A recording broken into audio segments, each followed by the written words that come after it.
Assalamualaikum warahmatullahi wabarakatuh. Perkenalkan, nama saya Nadia Makena dengan NIM 2316030149. Berasal dari MBSE. Baiklah, saya akan menjelaskan soal pertama tentang perusahaan dagang.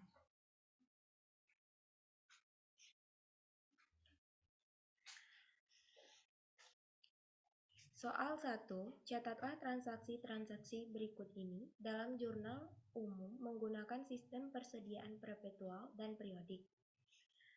Jadi, pada tanggal 3 November, membeli barang secara kredit dari PTM seharga 85 juta dengan syarat FOB destination 2/10 N/30.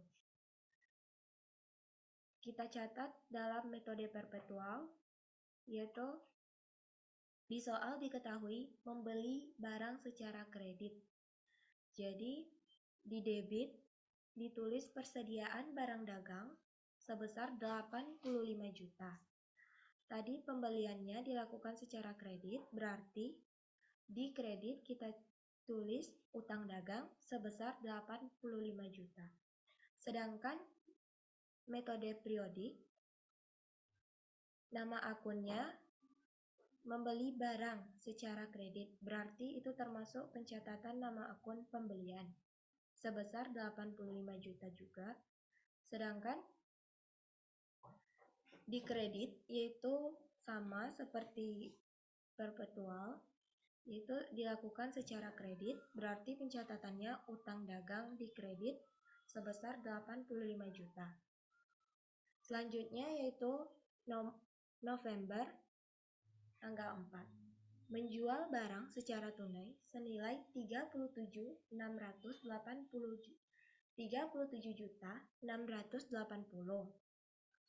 Harga pokok penjualannya sebesar 22.600.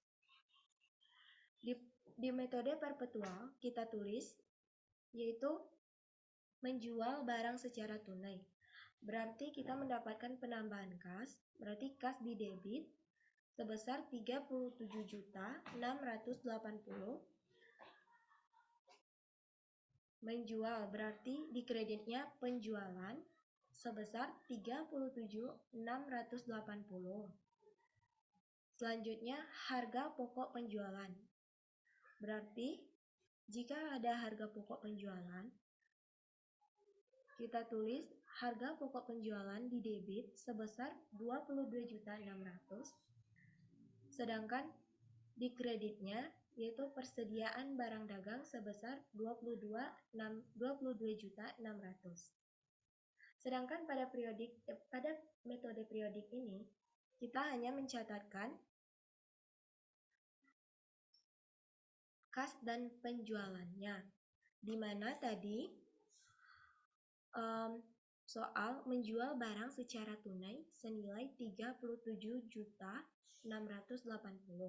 Berarti di periodik kita catatkan kas bertambah di debit, penjualan di kredit sebesar 37.680.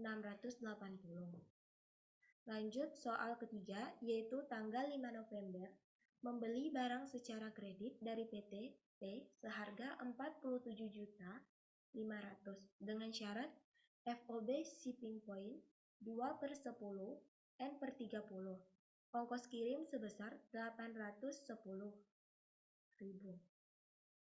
Baik, di metode perpetual ini kita tulis yaitu pada soal membeli barang secara kredit, berarti membeli barang di perpetual kita tulis dengan persediaan barang dagang.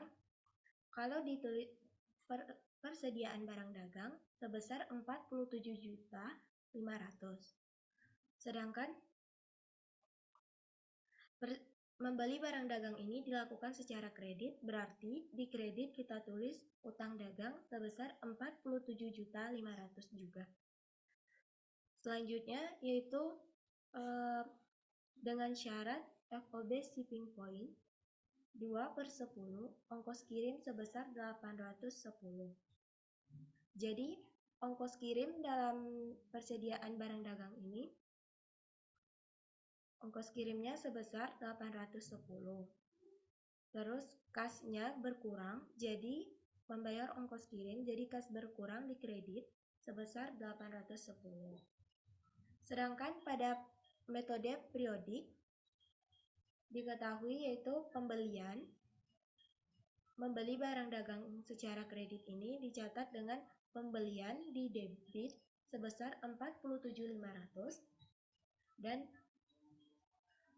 utang dagang di kredit sebesar 47.500. 7.500. Beban ongkos kirim kita tulis nama akunnya dengan beban angkut pembelian di debit sebesar 810 dan kas di kredit sebesar 810 juga.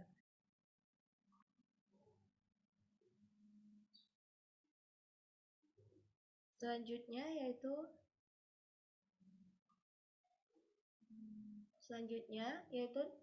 yang keempat, yaitu tanggal 6 November.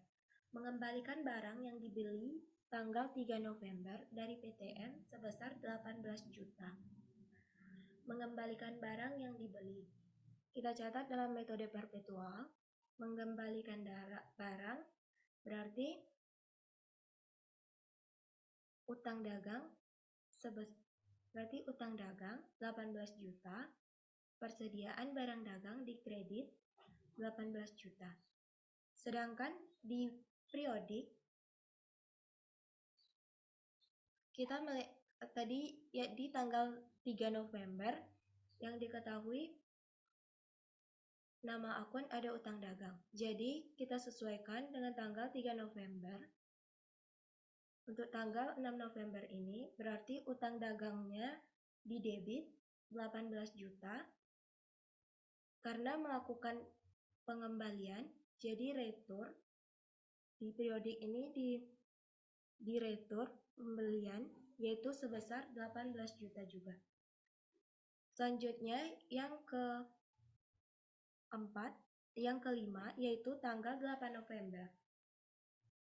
Menjual barang secara kredit kepada PTR harga 15.600.000 dengan syarat 2/15 N/30. Harga pokok penjualan adalah 9.400.000. Jadi di sini menjual barang secara kredit. Menjual barang secara kredit kita catat di dalam metode perpetual yaitu menjual barang. Berarti menjual barang piutang sebesar 15.600.000. Terus menjual berarti di kreditnya penjualan sebesar 15.600.000 juga. Selanjutnya yaitu harga pokok penjualan. Harga pokok penjualannya sebesar 9.400.000. Harga pokok penjualannya sebesar di debit harga pokok penjualan sebesar 9.400.000, sedangkan di kreditnya kita tulis persediaan barang dagang 9.400.000. Pada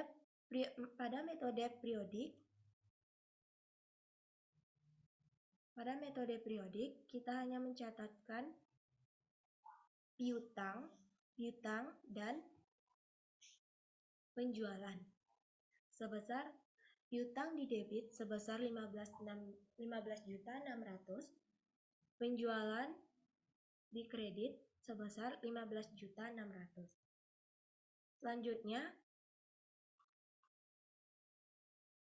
Selanjutnya tanggal 13 November membayar PTM atas pembelian tanggal 3 November. Membayar PTM atas pembelian tanggal 3 November.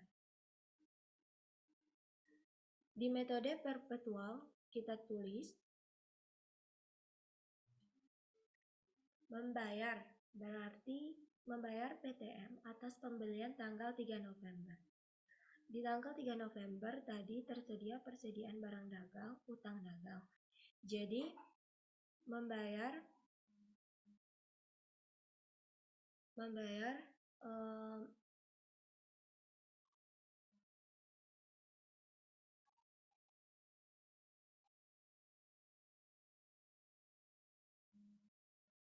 tadi kan 85. Di tanggal 13 November ini utang dagangnya berkurang menjadi 67 juta. Di mana 67 ini didapatkan dari 85 dikurang dengan retur yang terjadi pada tanggal 6. 85 dikurang dengan 18 juta.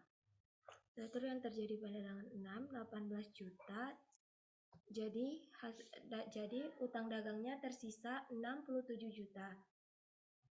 Utang dagang berada di debit, sedangkan di kreditnya kasnya 65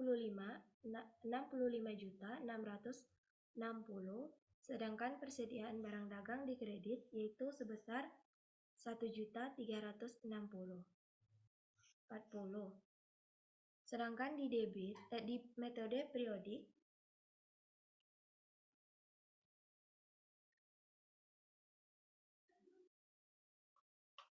ini tadi di tanggal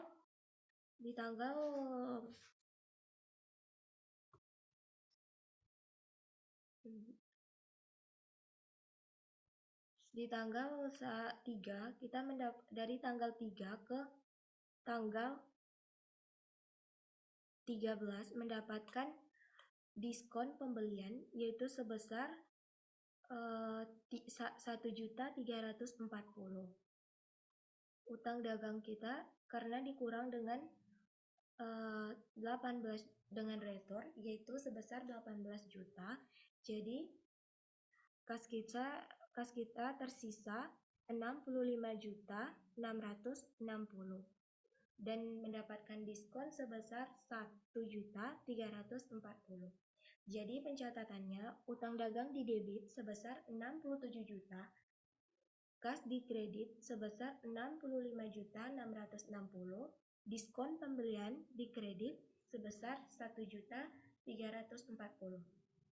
Selanjutnya tanggal 18 November membayar kepada PTP atas pembelian kredit tanggal 5.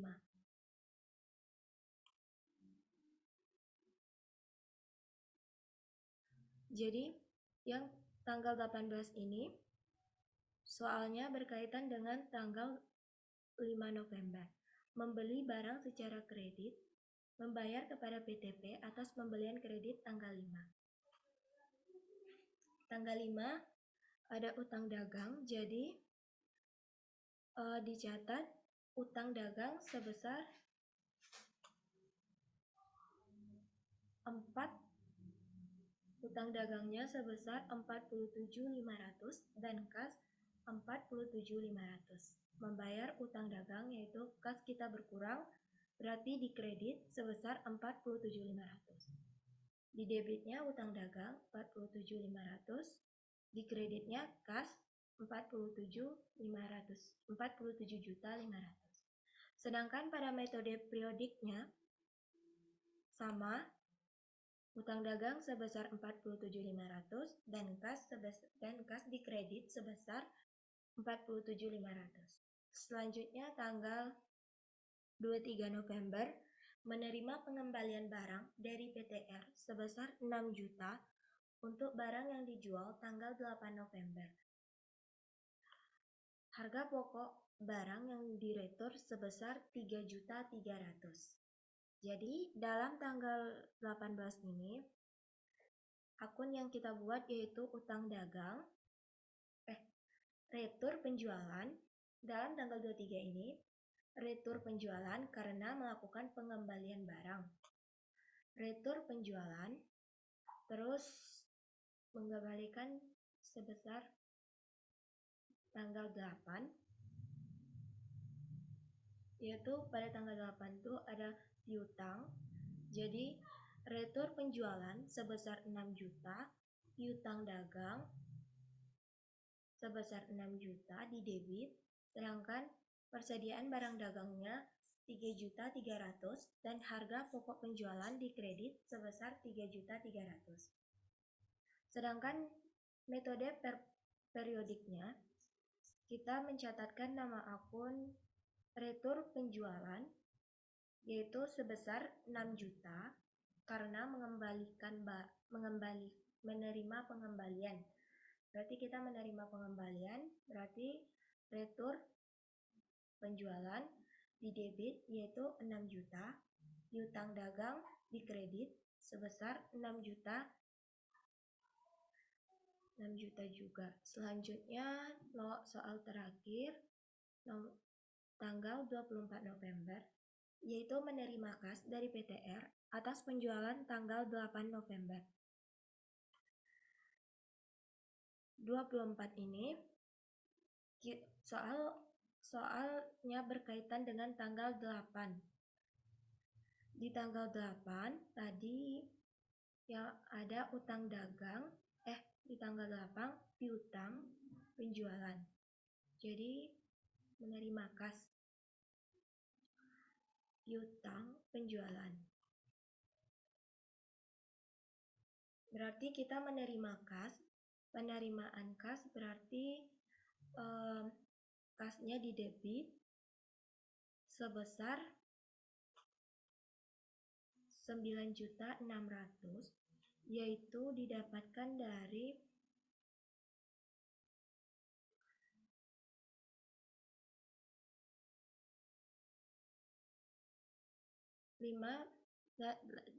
berapa?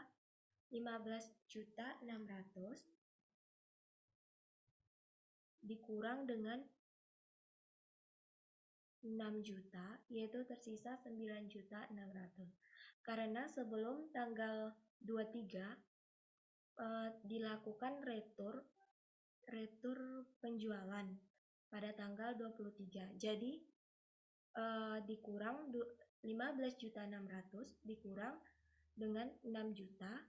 Jadi kasnya pembayaran menerima kas yaitu sebesar 9.600.000 dan piutang dagang berkurang di kredit sebesar 9.600.000 juga. Sedangkan metode periodiknya yaitu sama seperti perpetual, kasnya di debit sebesar 9.600.000 dan piutang dagang di kredit sebesar 9.600.000 juga. Karena terjadi retur sebelum tanggal 24 terjadi retur pada tanggal 23. Jadi dikurang piutangnya sebesar 6 juta dulu.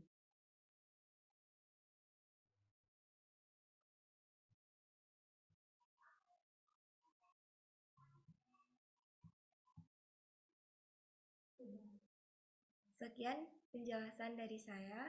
Saya akhiri. Assalamualaikum warahmatullahi wabarakatuh. Bye-bye. Aku udah bisa berhenti. Aku lupa matikan ini. Aku gini aja, Cok. Besar aja aku bikin. Kecil aja aku bikin. Apa-apa. Belum aku simpan. Berhentikan. Terus mana lagi? Mana rekornya udah tuh? Belum. Gimana, Cok? Ini